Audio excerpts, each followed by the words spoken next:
आशुतोष वर्मा, मैं सीधे आपके पास आते हुए, अब तो सेना की ओर से ही कह दिया गया है योजना वापस नहीं होगी, तो क्या ये माना जाए कि अब वक्त आ गया है जब छात्रों को हम समझाएं कि भैया तैयारी करो आगे की, उपद्रव या इस तरह की हिंसा में इन्वॉल्व मत हो वरना आपका ही नुकसान हो सकता है, और विपक्ष की भी भूमिका इसमें बड़ी होनी चाहिए? आशुतोष वर्मा जी।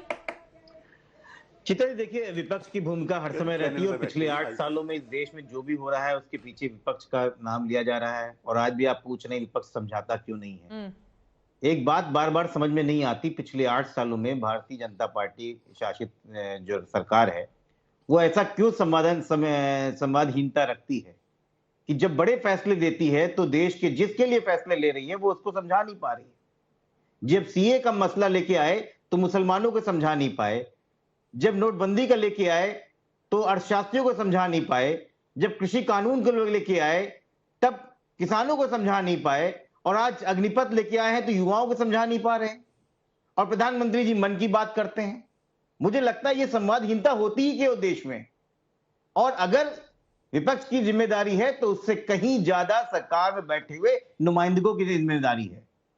543 आज भारत बंद का आह्वान था, मुख्य चेहरा कौन है? सरकार, एक सेकंड सर, सरकार बुलाकर किससे संवाद करे? भारत बंद का नेतृत्व किसने किया है जिसको बुलाकर उसको समझाया जाए कि भैया आप शांति रखिए, ये फायदे में है, ये नुकसान में है, या उनके सुझावों को शामिल किया जाए?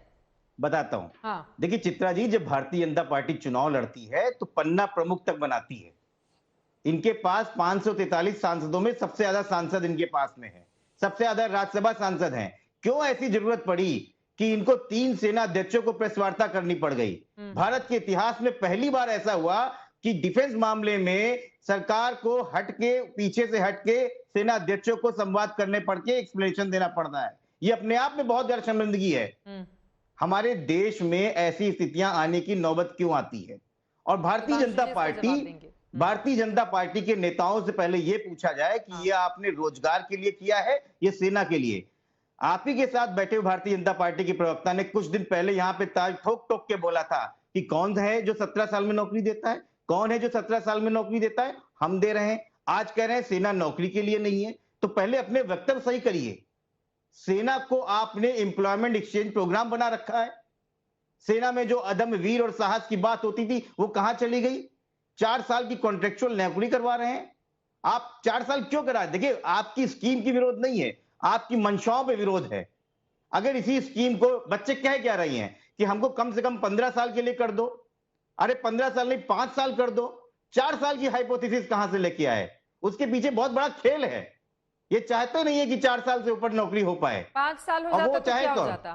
5 साल बिल्कुल हो जाता तो क्या हो जाता? बताता हूं। सेना के अंदर अगर आप 15 साल तक नौकरी करते हैं तो आप पेंशनेबल में पूर्व सैनिक होते हैं। ठीक है। और अगर 5 साल करते हैं तो आपको पूर्व सैनिक लगाने का आपको अधिकार मिलता है, और जिसके साथ 3 अधिकार आपको और मिलते हैं।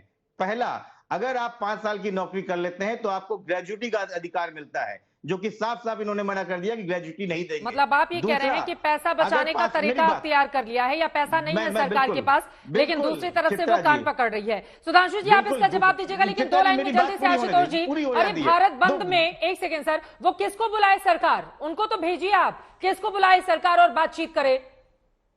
नहीं, किसको बुलाए सरकार?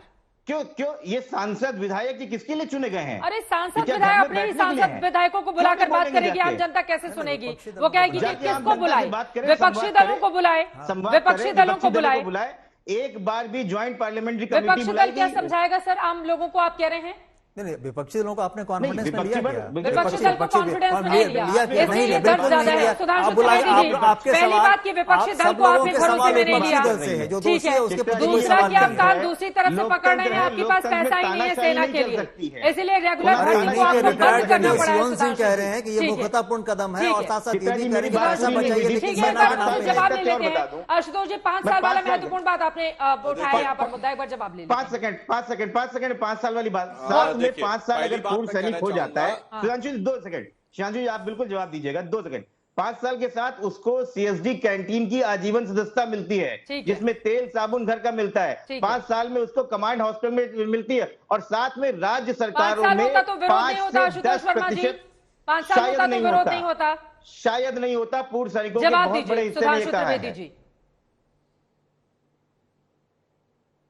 हाँ, मैं जवाब देता हूं। देखिए, मुझे लगता था आशुतोष वर्मा जी एक ऐसी पार्टी के हैं जिसके संस्थापक अध्यक्ष भारत के रक्षा मंत्री रह चुके हैं, तो कम से कम इनके द्वारा दिए गए वक्तव्य में सेना अधिकारियों के बयान का सम्मान होगा, परंतु इन्होंने उसमें राजनीति करते हुए कहा सेना को आगे कर दिया। इससे पहले कभी हुआ है मान्यवर? जब जब सेना ने बयान दिया तब तब आपने राजनीति की है। सर्जिकल स्ट्राइक के समय डायरेक्टर जनरल मिलिट्री ऑपरेशन ने बयान दिया था, तब आप लोग सबूत मांगने वालों में थे। जब बालाकोट हुआ था तो एयरफोर्स चीफ ने जाके बोला था, तब आप लोग ये कह रहे थे 3 मरे की 30 मरे, पेड़ गिरे की बिल्डिंग गिरी और कौवे मरे की आदमी मरे, इस ढंग के वाहियात बयान दिए गए थे। आज मैं आपसे कहना चाहता हूं, शॉर्ट सर्विस कमीशन पहले 7 साल का होता था। अब 7 साल में समस्या क्या थी आपको बताता हूं। 2 वर्ष की ट्रेनिंग होती थी, 7 साल का शॉर्ट सर्विस कमीशन होता था, यानी 9 वर्ष में यदि कोई व्यक्ति 18, 19 या 20 में एंट्री करेगा तो 28 साल की जो उम्र होती है उसकी नौकरी पाने की, वो समाप्त हो जाती। अब उसके पास एक्स सर्विसमैन और ग्रेजुएटी, इसके अलावा कोई विकल्प नहीं रह जाता। अब उसे एक्स सर्विसमैन वाली कैटेगरी में दूसरी जगह जाना है। जब हम 17.5 में शुरू करके 4 साल में दे रहे हैं, तो अगर इनिशियल में हुआ तो 21 में बाहर है, अगर वो लेट से लेट इंटर किया तो भी वो 25 में बाहर है, यानी 3 वर्ष से 4 वर्ष, 3 वर्ष से 7 वर्ष तक का समय उसके पास है दूसरी जगहों पर जॉब में जाने के लिए। ये तो हुई जॉब की बात। और पुनः आपने जो ये बात कही, हमने ये कहा कि सेना में जो लोग जाते हैं वो एक उत्कट भावना से जाते हैं, जॉब एक सेकेंडरी चीज है। और आप तेल साबुन और इस प्रकार की चीजों को भी लाकर लाने का प्रयास किए, या अपने आप में मैं दुखद मानता हूं। और दूसरी एक बात दुखद नहीं है, चित्रा जी मुझे जवाब देने दीजिएगा। 2019 के बाद एक विचित्र स्थिति इस देश में बनी है। ऐसे आंदोलन हुए हैं जिनका कोई नेता ही नहीं होता है। सीएनआरसी में चलिए, आप केंद्र सरकार को छोड़िए, सुप्रीम कोर्ट ने 3 नेगोशिएटर नियुक्त किए थे, कोई बात करने को आया ही नहीं। और उन नेताओं के प्रतिनिधि टीवी डिबेट पे चित्रा जी बैठ के खूब आपको बहस करते नजर आए। किसान आंदोलनों में भी प्रतिनिधि नजर आए, जब बात करनी हो तो ये हम तो सब हैं, आके बात नहीं होगी। आज यहां पर भी वही नजर आ रहा है। इससे नजर आता है कि स्वतः स्फूर्त हैं या कहीं के द्वारा इनके अंदर उपद्रव की आपूर्ति की जा रही है, और इस कारण से इस प्रकार के आंदोलन हो रहे हैं। मान्यवर, इसलिए हम आपसे कहना चाहते हैं कि जो आप संवाद की बात करते हैं, संवाद तब होता है जब संवाद करने के बारे में विचार रखा जाए या इच्छा रखा जाए। यदि सेना का सम्मान रखते हैं तो मैं अभी आपसे ईमानदारी से कहता हूं, कम से कम पूर्ववर्ती बयानों के लिए माफी मांग ली जाए आज। जिन्होंने ये कहा था कि हमने सर्जिकल स्ट्राइक और बालाकोट के ऊपर हमने जो बयान दिए थे, सेना अध्यक्ष को सड़क छाप गुंडा कहा था, जिन्होंने कहा था आर्म फोर्स स्पेशल एक्ट समाप्त कर देना चाहिए, आतंकवाद के मुकदमे चलने चाहिए इनके ऊपर, ये सब कुछ विड्रॉ कर लीजिए, तब हम माने ईमानदारी। देना होगा तो क्या देंगे, क्योंकि अब तो साफ हो चुका है, सेना ने ही कह दिया है नहीं वापस होगी स्कीम। क्या देखिए, मैं बार बार कह रहा हूं कि भारतीय जनता पार्टी द्वारा शासित सरकार सिर्फ आदेश थोपित करती है और वो एक बार भी सुझाव लेने को तैयार नहीं। ये कभी भी सजाने, चाहे उन्होंने कृषि कानून की बात हो, चाहे नोटबंदी की बात हो, चाहे आधार की हो, चाहे लैंड एक्विजिशन हो, ये बात नहीं करते। अभी वक्त की कमी है ना, एक सुझाव क्या देंगे? बताया कि नहीं, सुझाव ये है कि इस पे एक पुनर्विचार, आप बैठिए, एक बैठक कराइए, सारे ज्वाइंट पार्लियामेंट कमेटी बनाइए और सुझाव लीजिए। क्या आप सहमत है केसी त्यागी जी से? बात है। हाँ, केसी त्यागी साहब, क्या आप सहमत हैं कि पुनर्विचार करते हुए बहुत सारी ऐसी जरूरतें हैं जिसको इन्वॉल्व किया जाना चाहिए छात्रों के मद्देनजर? चित्रा जी, मैं अपने प्रारंभिक संबोधन में जो मैं कहा था, मैं उसी पर हूं।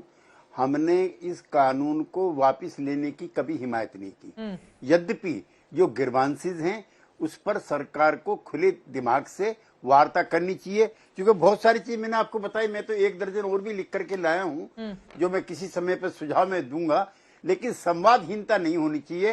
वो लोकतंत्र के लिए अच्छा शुभ लक्षण नहीं है।